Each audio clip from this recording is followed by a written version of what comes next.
Você publicou, está na nossa página, entre as mais lidas, a coluna do Jamil Chad, reportagem falando que o governo Trump avalia a sanção contra Alexandre de Moraes, mas alerta para o alto risco. A gente tem falado bastante sobre isso, através, claro, de Eduardo Bolsonaro, que foi aos Estados Unidos justamente com esse objetivo, né? Eles querem focar nessa pressão ao Supremo Tribunal Federal, enquanto o Supremo Tribunal Federal julga o próprio Bolsonaro e os outros envolvidos na tentativa de golpe. O que o Jamil traz nessa reportagem? Que o governo Trump está examinando essa possibilidade. Então, quer dizer, não é descartada essa possibilidade. Fala pra gente sobre esse exame de Trump aí contra Moraes, hein?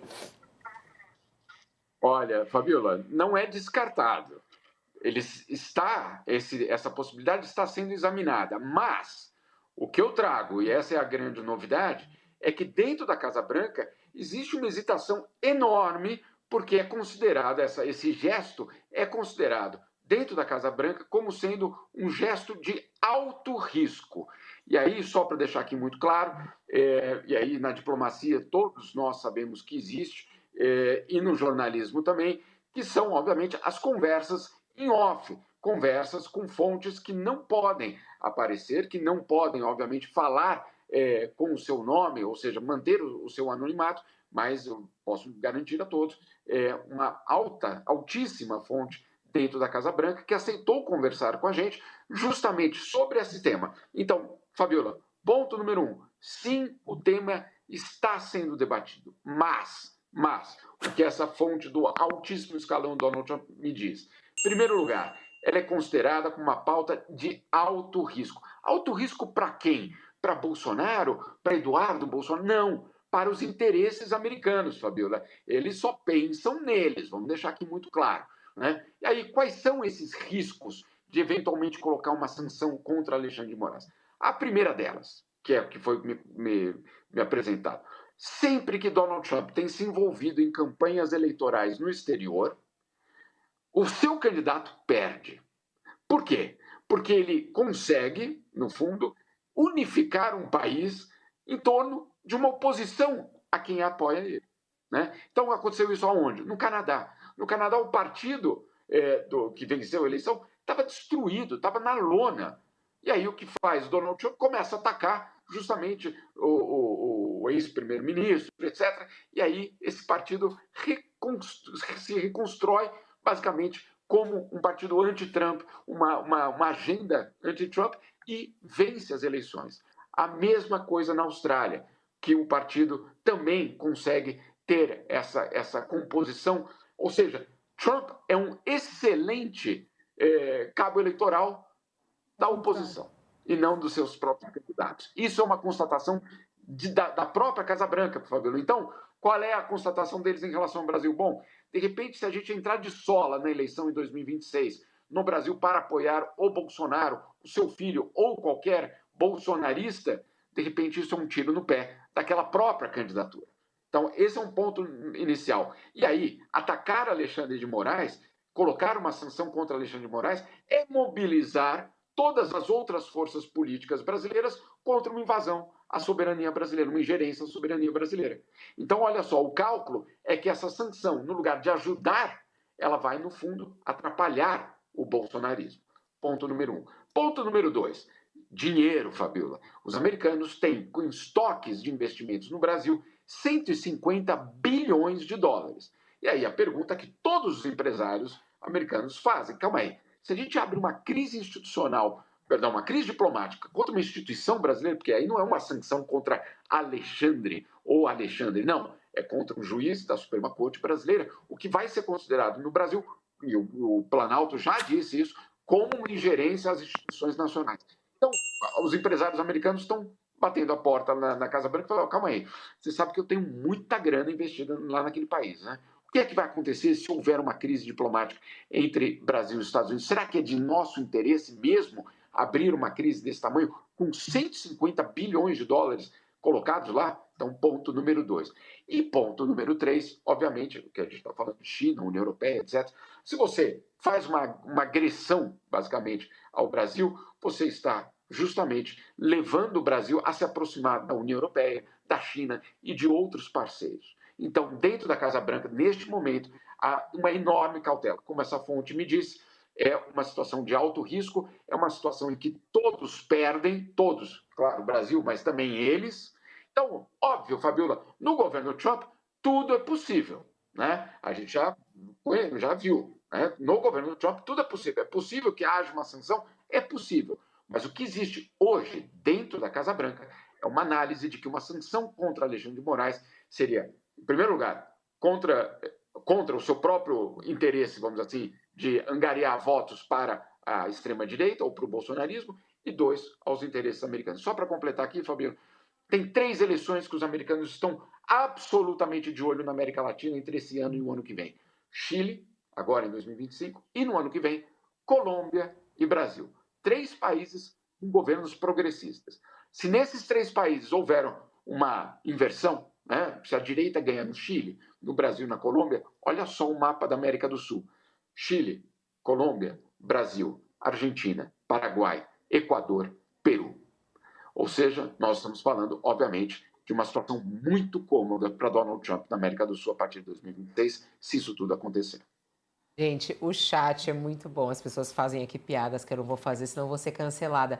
Mas o Garcia fala assim: ai, o Xandão tá morrendo de medo. Ô, Thaís, você é especialista no Alexandre de Moraes. Ela que é a autora do podcast. O Eudoro, o Josias tá rindo aí. Mas é verdade, a Thaís sabe tudo. Você acha que ele tá morrendo de medo? Você lembra que quando foi perguntado a ele falou: o Brasil deixou de ser colônia, lá atrás, né? Foi quando ele falou sobre isso, falou sobre a soberania e tudo mais. Como é que isso deve chegar, Alexandre de Moraes, né? Isso impacta ou não? É algo grave, né? O Jamil fala aí, é algo grave. A gente está pensando o governo americano se mobilizar dessa maneira para trazer uma sanção aqui ao Brasil. Como é que você analisa? É claro que na intimidade dele eu não tenho nenhum acesso, né? Então não dá para saber como é que ele se sente ao deitar na cama e pôr a cabeça no travesseiro. Mas conversando sempre com quem o conhece bem há muito tempo e observando o comportamento dele ao longo de todos esses anos, toda vez que ele é atacado, ele cresce. Ele se sente mais forte e encorajado para contra-atacar. Esse é o modo que ele enfrentou o bolsonarismo durante todos esses anos. E o outro instrumento de defesa, o instinto de defesa dele é sempre buscar apoio na colegialidade, ou seja, institucionalizar o papel dele e não trazer para o pessoal, ou seja, pedir respaldo dos pares dele no Supremo Tribunal Federal, falando, bom, sou eu, porque eu sou esse símbolo para o bolsonarismo, mas poderiam ser qualquer um de vocês, e os outros ministros também já foram e são muito ameaçados e sabem do que ele está falando. Então, ele sempre obtém esse respaldo, até mesmo daqueles indicados pelo Bolsonaro, que estão agora ministros do Supremo Tribunal Federal e sabem o tipo de pressão e chantagem e ameaça que se tem naquela cadeira. Então, objetivamente, falando no que dá para a gente falar, não subjetivamente, de como ele lida com esse tipo de situação, eu acho que politicamente ele se sente fortalecido, ele vai para cima, ele não é de recuar. Vamos lá, Josias, como é que você analisa essa reportagem aí do Jamil falando sobre essas manobras do governo Trump e esse objetivo, inclusive, né? Se isso não se concretiza, de alguma maneira isso traz esse ruído aqui para o Brasil, no momento em que o judiciário é questionado, inclusive, pelo Congresso. Em privado, o Alexandre de Moraes comenta aos risos essas ameaças que vêm de Washington, sobretudo depois que o Eduardo Bolsonaro se autoexilou nos Estados Unidos, né? Como disse a Thaís, o Alexandre de Moraes ele tem um modo de agir, né? Quando ele é desafiado, ele dobra a aposta. E há 3 meses saiu de um órgão do Departamento de Estado americano uma nota dizendo que empresas sediadas no Brasil não podiam ser multadas, que isso é incompatível com os valores democráticos. E, naquela ocasião, havia sanções do Alexandre de Moraes, depois ratificadas pelo plenário do Supremo, contra o X, contra o Rumble, e não houve menção direta ao Brasil, mas ficou entendido que estavam se referindo ao Brasil, e aí essa nota dizia que a soberania, que o respeito à soberania é uma via de mão dupla, E o Alexandre de Moraes deu de ombros para isso, falou lá numa sessão do Supremo que deixamos de ser colônia em 7 de setembro de 1822, diz que o Brasil está construindo uma república independente, cada vez melhor, e mencionou, fez alusões à ONU e aos princípios que regem a ONU, e falou, olha, a luta contra o fascismo, contra o nazismo, contra o imperialismo, todos esses ismos, isso, seja fora ou dentro das redes sociais, é também uma defesa que se faz da democracia e uma consagração dos direitos humanos. Então, ele já disse o que pensa. Nesse dia, inclusive, ele foi ecoado na mesma sessão pelo ministro Luiz Roberto Barroso, que disse lá que não vai prevalecer essa retórica das pessoas que tentaram dar um golpe de Estado no Brasil, que no Supremo não vai prevalecer. Ainda essa semana nós estávamos entrevistando o ex-presidente Bolsonaro, e eu perguntei a ele o que ele espera, porque criou-se uma imagem de que a volta do Trump à Casa Branca poderia mudar o rumo dos ventos no Brasil e que isso favoreceria o Bolsonaro de alguma maneira. Eu perguntei a ele, muito bem, o Trump na Casa Branca vai extinguir a primeira turma, que tem aprovado lá as decisões, tem tomado as decisões contra o pessoal envolvido na trama golpista por unanimidade. Vai transformar o Xandão em ex-Xandão? O Trump vai fazer isso? Vai produzir este fenômeno no Brasil? O Bolsonaro riu. Todo mundo sabe que o Trump gosta de mim. Sim, pode gostar dele, pode ter apreço pelo filho lá, pelo Eduardo Bolsonaro. Agora, do ponto de vista prático, obviamente, o Trump...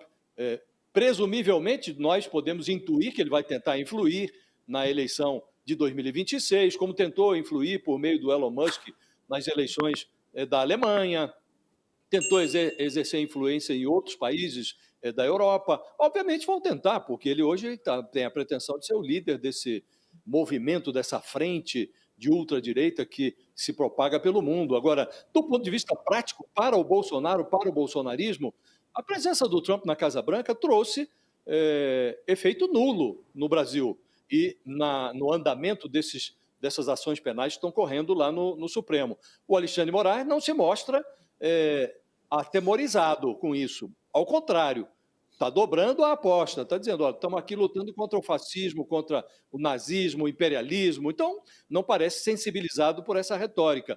E diz ele, em privado também, que não tem interesses econômicos nos Estados Unidos, não tem lá conta bancária, não tem imóveis. Então, qualquer tipo de sanção, como, aliás, o Trump já fez contra outras autoridades de outros países, né?